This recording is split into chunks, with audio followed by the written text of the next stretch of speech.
প্রথমে সালাম দেই তারপর সরি বলি নাকি। তো আসসালামু আলাইকুম, তো কেমন আছো তোমরা? আশা করি সবাই ভালো আছো। আল্লাহর রহমতে আমি অনেক ভালো আছি। সরি বলার কারণ হচ্ছে আমি 30 তারিখে ঈদের বাজার করছি আর আজকে হচ্ছে 3 তারিখ। তো আজকে আমি ভিডিও এডিট করতে বসে গেছি। দেখো আমরা কম বেশি সবাই অলস, কিন্তু আমার মতো এতটা অলস কেউ নেই। কালকে করব করতে করতে 4 দিন হয়ে গেছে, কোনো ভিডিওই বানাইনি আমি এখন পর্যন্ত। কোনো একটা কারণে আমার বাসা একদমই ফাঁকা। তো আজকে আমি চিন্তা ভাবনা করলাম যে একটা ভিডিও তৈরি করি। আমরা বাসার সবাই গেছিলাম দাদুর বাড়িতে, ওখানে খাওয়া দাওয়া শেষ করে শুধু আমি চলে আসি বাসায়, আর সবাই ওখানেই থাকবে। তো বাসায় আস্তে আস্তে আমার ফোনটা বন্ধ হয়ে যায়। তো ফোনটা আমি চার্জে দিয়ে আমি চলে যাই বাজারে গিয়ে মোটামুটি 1 ঘন্টা আড্ডা দেওয়ার পর আমি চলে আসি আবারও বাড়িতে। তো বাড়িতে এসে দেখি মোটামুটি আমার ফোনে চার্জ হয়ে গেছে। তো এখন আমি ভিডিওর মধ্যে ভয়েস দেবো। এখন বাজে 10টা, যেহেতু 10টা বেজে গেছে তো আমাদের গ্রামের সবাই ঘুমাই গেছে, হয়তো 2-1 জন জেগে আছে এখনো বাজারের মধ্যে, তাছাড়া সবাই ঘুমাই গেছে। ভিডিওর মেইন টপিকটা বলি, 30 তারিখ অর্থাৎ ঈদের আগের দিন আমাদের যাত্রাপুরে হাট হয়, আর সেখানে কম বেশি সবাই যাবে ঈদের বাজার করার জন্য। আমি যেহেতু পরিবারের বড় ছেলে তো আব্বু আমাকে পাঠাই দিল ঈদের বাজার করার জন্য। তো আমিও চুপচাপ চলে আসলাম, বাবার কথা না ফেলে আমি বাজার করার জন্য।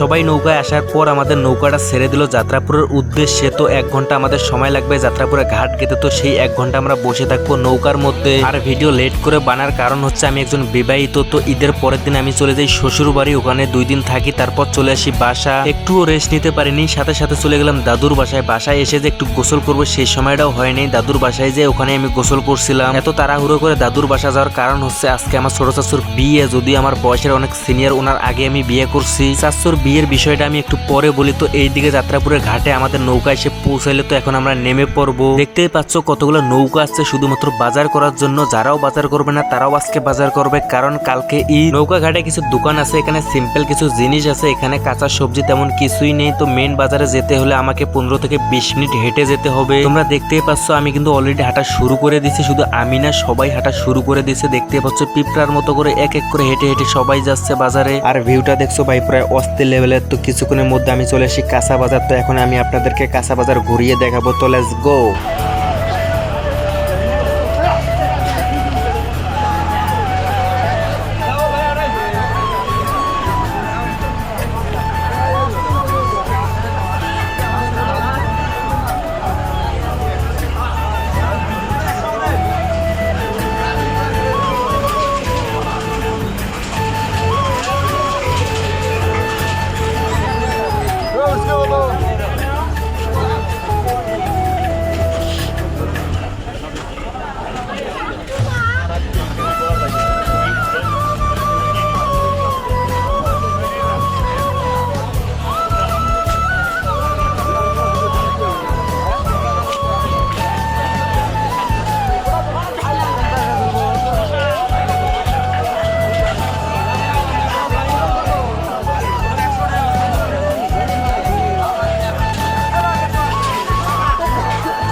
যেহেতু বাড়ি থেকে আমি বাজার করার জন্য কোনো ব্যাগ নিয়ে আসিনি, তো প্রথমে আমি একটা দোকান থেকে ব্যাগ কিনে নিলাম বাজার করার জন্য। বাসায় একটা ব্যাগ ছিল, ওইটা আমার পছন্দ হয় নাই, এই কারণে আমি ব্যাগ নিয়ে আসিনি। তো আমি নতুন ব্যাগ কিনে নিলাম। তো তারপর আমি বাজার করে নিলাম। এখন যাব নৌকা ঘাটে। আজকে বাজার করতে অনেক কষ্ট হয়েছে, বাজারের ভিতরে অনেক লোক, আর যে পরিমাণে রোদ পড়ছে ভাই, রোদ থেকে বাঁচার জন্য আমি একটা ক্যাপ কিনছি, আর ধুলো থেকে বাঁচার জন্য তো আমার অলওয়েজ মাস্ক মুখে থাকে। আপনারা দেখতেই পাচ্ছেন মোটামুটি আকারে কিন্তু সবাই ভালো পরিমাণে একটা বাজার করছে। তো এখন সবাই যাচ্ছে নৌকা ঘাটে। তো কিছুক্ষণের মধ্যে আমি চলে আসি নৌকা ঘাটে। আর নৌকা ঘাটে এসে আমি আমাদের এলাকার নৌকাটা খুঁজে পাই না এতগুলো নৌকার মাঝে। কিছুক্ষণ খোঁজার পর আমি আমাদের এলাকার নৌকাটা খুঁজে পাই। দেন নৌকার মধ্যে আমি আমার বাজারের ব্যাগটা রাখি, তারপর নিচে এসে একটু রেস্ট নেই। মোটামুটি 1.5 থেকে 2 ঘন্টা রেস্ট নেওয়ার পর আমরা সবাই চলে আসি নৌকায়। তো এখন আমাদের নৌকা ছেড়ে দেবে আমাদের গ্রামের উদ্দেশ্যে। কি পরিমাণে নৌকা আর কি পরিমাণে লোক দেখতে পাচ্ছেন আপনি। এই বাজারের কতটা চাহিদা আমাদের গ্রামের এই দিকের মানুষের। কেন এই বাজারটা আমাদের এত চাহিদা? কারণ এখানে আমরা খুব সহজে বিক্রয় এবং ক্রয় করতে পারি সকল জিনিস। এই কারণে এতটা চাহিদা আমাদের এই বাজার। এইদিকে আমাদের নৌকা কিন্তু অলরেডি ছেড়ে দিছে আমাদের গ্রামের উদ্দেশ্যে, আর আমরা শুধু আমাদের জন্য বাজার করছি তা না, সামনে দেখতে পাচ্ছেন গরুর জন্য কিন্তু নতুন খ্যার নিছে। আমাদের নৌকার সাথে সাথে কিন্তু আরো 2-3টা নৌকা ছেড়ে দেয়, একসাথে যাইতেছে, দেখতে কিন্তু পুরো অস্থির লেভেলে লাগতেছে। আমার কাছে যদি একটা ড্রোন থাকতো তাহলে আমি আপনাদেরকে দেখাইতে পারতাম কত সুন্দর ভিউ আমি দেখতেছি, কিন্তু আমি আপনাদেরকে দেখাইতে পারতাছি না। যদি কোনো একদিন আমার সামর্থ্য হয় ড্রোন কেনার তো আমি ড্রোন কিনবো, আর আমি আপনাদেরকে দেখাবো গ্রামের সৌন্দর্য কত সুন্দর। আমাদের নৌকা কিন্তু অনেক আগে নৌকা ঘাটে এসে পৌঁছাইতে, তো প্রথমে আমি নৌকা থেকে নেমে বাজারগুলা বাড়িতে পৌঁছাইলাম, তারপর বাড়ির সামনে এসে দাঁড়ালাম আর এত সুন্দর ভিউগুলা উপভোগ করতেছি। তো আজকের মতো ভিডিও আমি এখানে শেষ করছি, আর আমার চাচুর বিয়া বিষয়ে আমি নেক্সট ভিডিওতে বলবো।